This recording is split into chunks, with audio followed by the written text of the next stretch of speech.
মানুষ বহু কিছু বলে।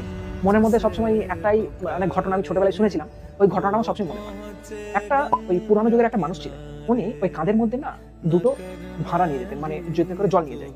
ওই জলের ভাড়ায় করে উনি কি করতেন? রাজার ঘরে জল পৌঁছাতেন। ওই যে হচ্ছে মানুষটা ছিলেন, উনার ২ টো ভাড়ার মধ্যে একটা ভাড়া খুব সুন্দর ছিল একদম। আরেকটা ভাড়া ছিল একটু ফাটা। ওই মানুষটা মোটামুটি রাজার ঘর থেকে অনেকটা দূর থেকে জল নিয়ে গিয়ে রাজার ঘরে দিয়ে আসতেন। ওই ২ টো ভাঁড়ে করে যখন উনি জল তুলে নিয়ে রাজার ঘরের জন্য যেতেন, যে ভাঁড়টা খুব সুন্দর, সেই ভাঁড়টার মধ্যে জল থাকতো এবং পুরোপুরিভাবে রাজার বাড়িতে গিয়ে পৌঁছাতো। আর যে ভাঁড়টা হালকা ফাটা, সেটা দিয়ে প্রত্যেকদিন জল পড়ে যেত। রাজার ঘরে গিয়ে দেখতো অর্ধেক জল আছে বা কোন সময় জল নেই। এরকমভাবে দিন চলতেই থাকে, দিন চলতেই থাকে। তখন একদিন ওই যে ভাঙা ভাঁড়টা, সে ওই মানুষটাকে বলে যে, "প্রভু, তুমি প্রত্যেকদিন আমাকে এত কষ্ট করে বহন করে নিয়ে যাও, জল ভর্তি করো। কিন্তু আমার মধ্যে এত খুঁত, আমার মধ্যে এত ভাঙা যে তুমি প্রতিদিন অর্ধেক আমার মাধ্যমে জল নিয়ে যাও। ও এত সুন্দর যে ওর মাধ্যমে এত জল যায়।"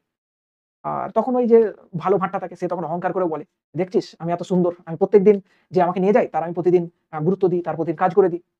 তখন ওই ভাঙা ভাঁড়টা একটুখানি মন খারাপ করে থাকে। তখন যে মানুষটা ওই ভাঁড়টাকে নিয়ে যায়, সে কিছু উত্তর করেনি। কিছুদিন পর রাস্তা দিয়ে যেতে ওই মানুষটা ওই ভাঙা ভাঁড়টাকে বলে, বলছে, "এই রাস্তার ধারে এই সুন্দর ফুল গাছগুলো দেখতে পাচ্ছিস?" তখন দুজনেই বলে, "হ্যাঁ, দেখতে পাচ্ছি ফুল গাছ, খুব সুন্দর ফুল গাছ।" তখন ওই মানুষটা বলে যে, "এই ফুল গাছগুলো কে বাড়িয়েছে জানিস? কে একে লালন পালন করেছে?" তখন কোয়েশ্চেন করে, "কে করেছে?" বলে, "এই যে ভাঙা ভাঁড় ছিলিস, তোর মধ্যে থেকে যে জল পড়তো না? ওই জলটা এদেরকে লালন পালন করেছে। আমি প্রত্যেকদিন জানতাম যে তোর মধ্যে ভাঙা আছে, তোর মধ্যে খুঁত আছে। ওই খুঁতটাকে কি করে ভালো কাজে লাগানো যায়, সেইজন্যই আমি তোকে প্রত্যেকদিন কাঁধের একদিকে রাখতাম, রাস্তার ধারে রাখতাম। আর ওই রাস্তার ধারে যত গাছের বীজ পড়তো, ফুল গাছের যত বীজ পড়তো, ইভেন আমি নিজেও কিছু লাগিয়ে বীজ ফেলেছিলাম।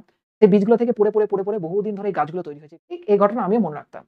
যে আমি এমবিবিএস পড়ছি, হতে পারে আমার পড়াশোনা কোথাও না কোথাও ঘাটতি হচ্ছে। কিন্তু আমার যে ইচ্ছা অপরকে পরিস্ফুটিত করা, নিজের মধ্যে খুঁত রেখেও, এই যে মোটিভেশন, এই মোটিভেশন এতে আমি কি করতাম? তাদেরকে পড়াতাম। আর আজকে খুবই আনন্দের বিষয় যে আমার ওই ছোটবেলা থেকে লালন পালন করা একটা স্টুডেন্ট মেডিকেল কলেজে ঢুকবে। হয়তো ভাগ্য ভালো থাকলে আমার কলেজেতেই ঢুকবে। মানে এমন ঘটনা ঘটছে যে আমি এমবিবিএস পাস আউট হয়ে বেরোনোর পূর্বেই আমার লালন পালন করা কোন একটা ফুলের গাছ আমার কলেজে প্রতিষ্ঠিত হয়ে যাচ্ছে।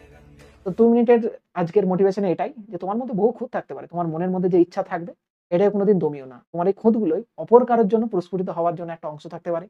অপর কারো জিনিসে ফুল ফোটাতে পারে। অপর কারো জীবনকে বিকশিত করতে পারে। সুতরাং তোমার মধ্যে অনেক কিছু খুঁত থাকলেও সেগুলোকে নিয়ে ডিমোটিভেট হয়ো না। তোমার মধ্যে খুঁতগুলো কি করে মানুষের কাজে লাগতে পারে এটাই দেখো। আর কোন জিনিস নিয়ে অহংকার করো না। ওই যে ভারী ভার ছিল, যার মধ্যে পুরো জল যেত।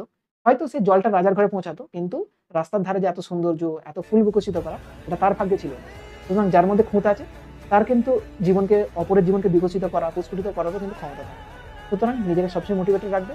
রেগুলার পড়াশোনা করবে, নিজের খুঁতগুলোকে ধরার চেষ্টা করবে। মানুষের জীবনে কি করে কাজে লাগা যায় সেগুলোকে লাগানোর চেষ্টা। অল দ্যা বেস্ট সবাইকে।